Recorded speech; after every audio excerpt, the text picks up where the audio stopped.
Hello everyone, it's Nanny Moo Moo and Papa Dunk, and today we're joined by Spencer and we're at Amberley Museum in West Sussex, which is between Storrington and Arundel. There are many wonderful exhibitions which have been expertly curated with explanatory boards which are also very informative.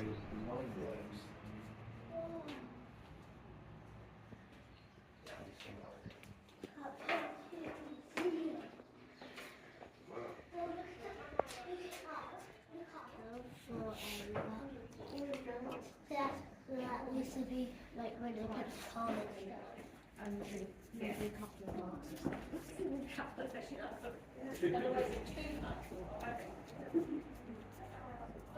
Because she makes shoes. Yes.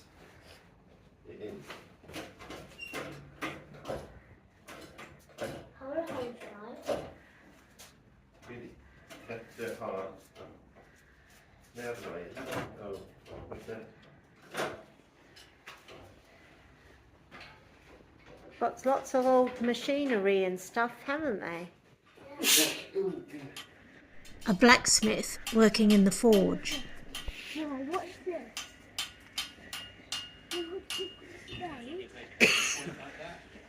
Yeah, that's it, yeah. The exhibitions are well spaced out, but within close proximity for a leisurely walk.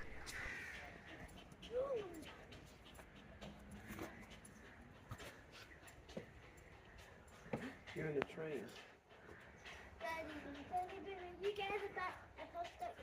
So I don't think it's going anywhere fast. It's going to go anywhere.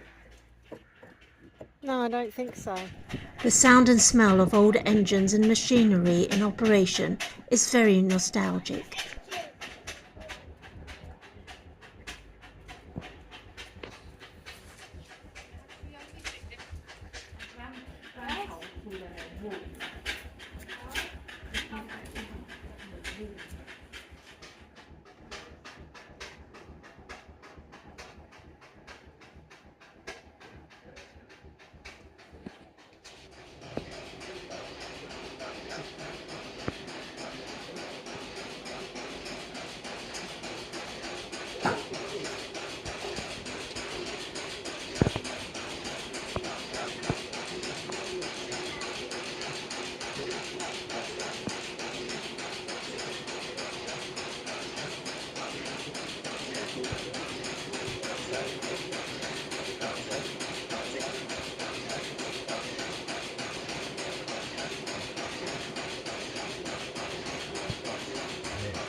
The clocking on and clocking off. Yeah. Right, let's keep going. Just let's do this.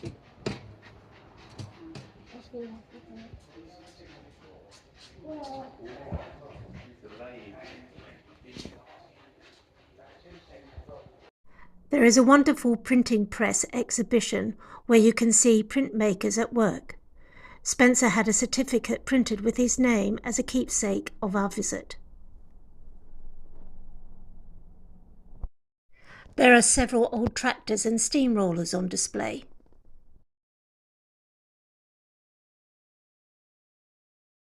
Lime Burners Cafe is a great place for a bite to eat with plenty of seating. There are several picnicking areas as well if you wish to self-cater. Cottage kitchen. I spy. Yeah, look. I spy. I spy. Not what people live in the house. Can you find the other family? I don't know. Can you?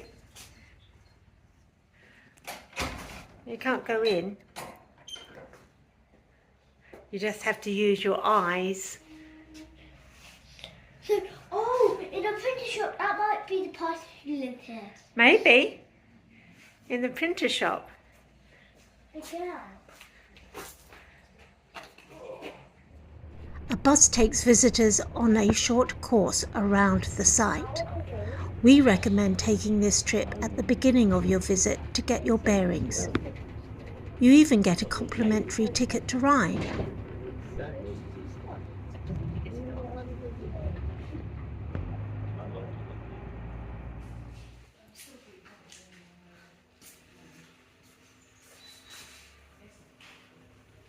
There's the fireman. 6. Why did it say 6?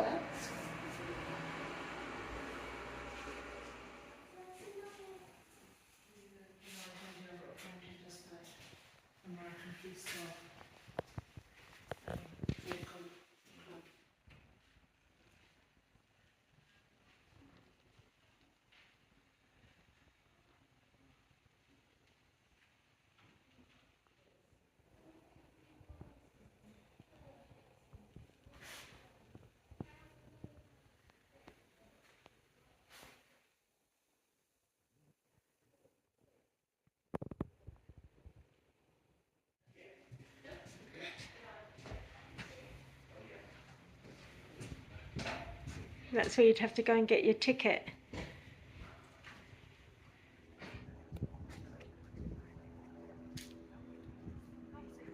The bus on the left is over 100 years old.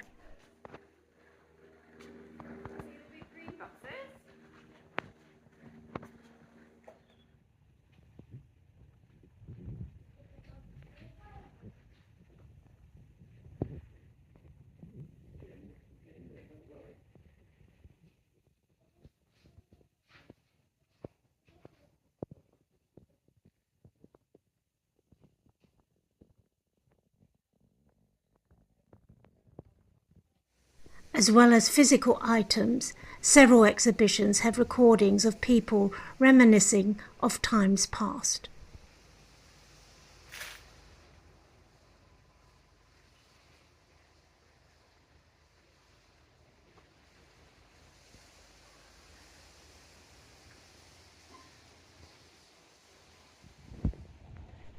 We're taking a walk up to the pottery shop and activity centre. Keep your eyes peeled as you walk around the site, as there are many old pieces of equipment dotted about. There is Spencer, well in the lead, with Papa Dunk not far behind. The cooling breeze is welcome on this wonderfully warm Saturday in May.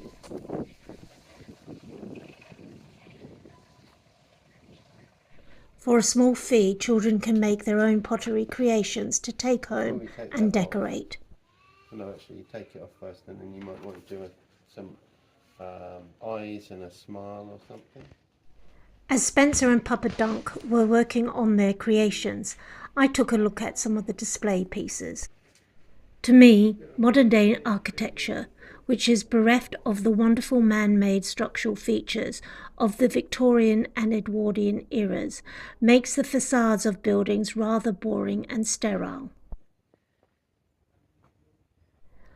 I know it's about economies of scale, but I'm not sure that in 100 years' time we will appreciate the workmanship of modern-day buildings in the same way.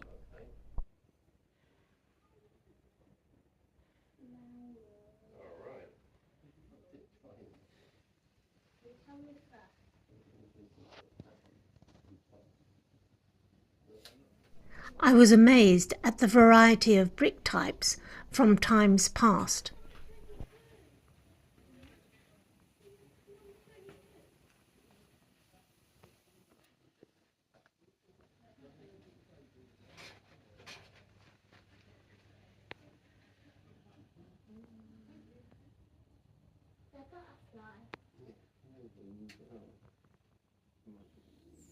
An external kiln, which in its heyday I imagine was a hive of activity.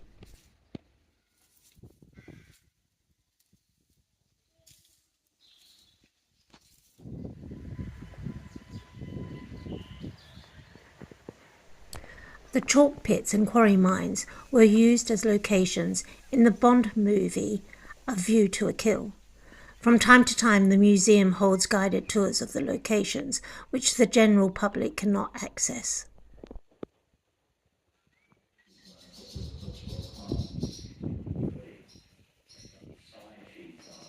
The railway hall is full of railway memorabilia for those railway enthusiasts.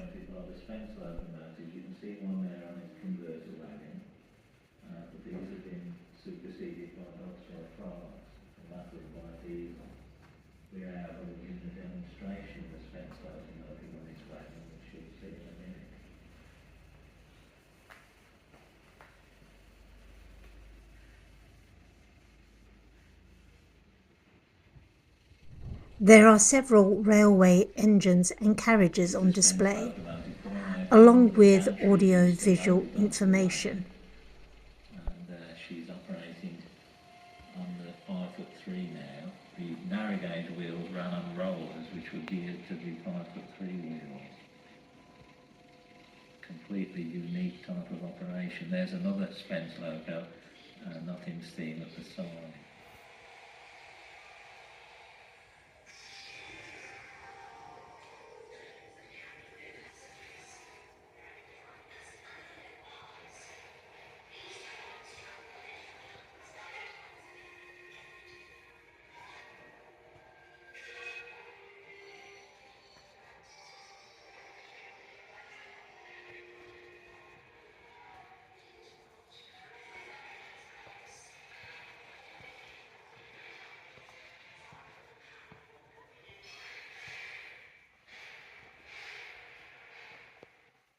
On the wall is information regarding the filming of A View to a Kill, which starred Roger Moore and Grace Jones.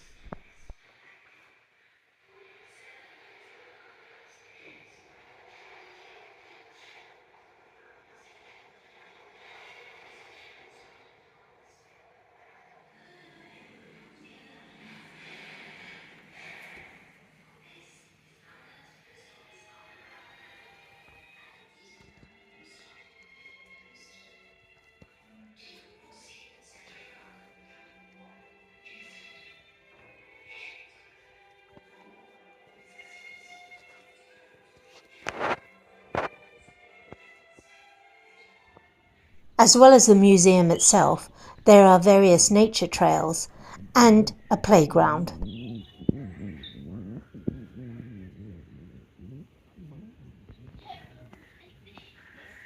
Papa Dunk and Spencer look like they're enjoying themselves.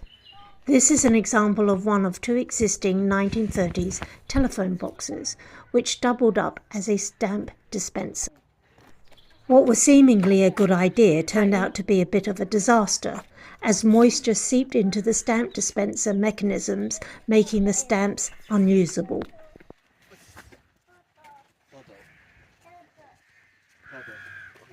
This part of the museum is dedicated to roads, roadworks and road travel.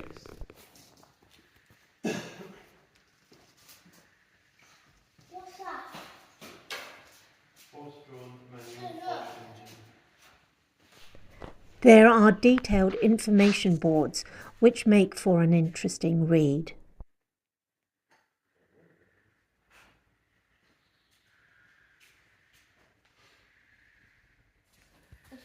A signpost for one of my favourite roads, the A272.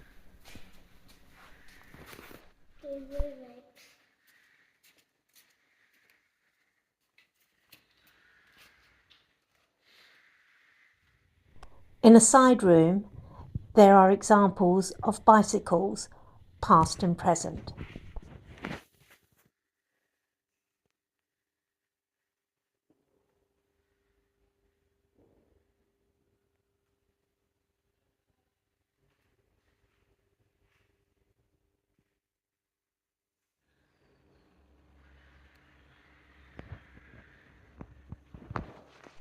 People with family histories rooted in West Sussex may enjoy seeing local history of the past. The display here shows how many road signs and information bombards road users.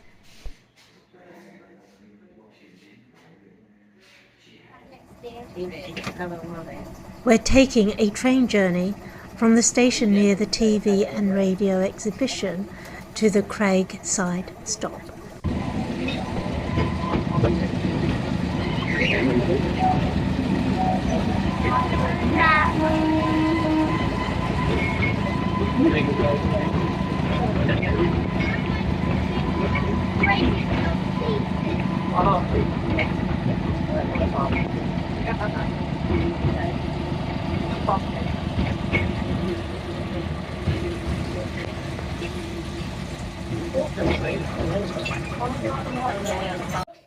One of the highlights of our visit was the electricity hall. Plenty to see and touch. Not that exciting, that one.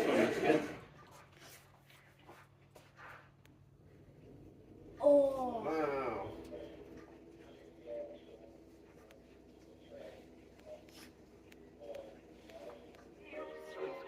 And tar and scrub, light the fire and mend and rub, then do hard labor at the tub.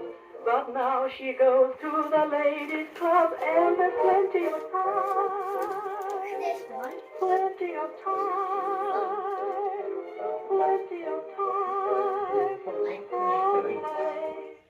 I remember seeing some of these pieces in my grandmother's kitchens.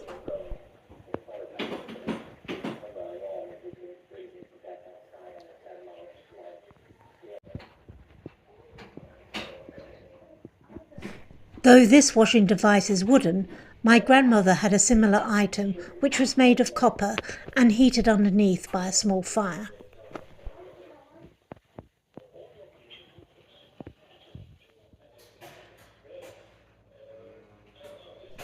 As a child of the 60s, I remember many of these appliances, which were considered luxury items.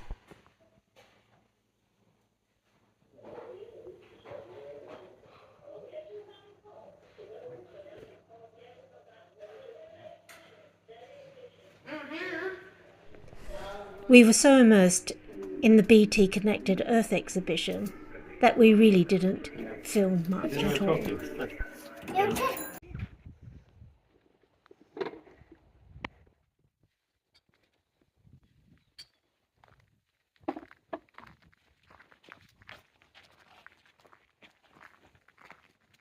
How we can get nature trail?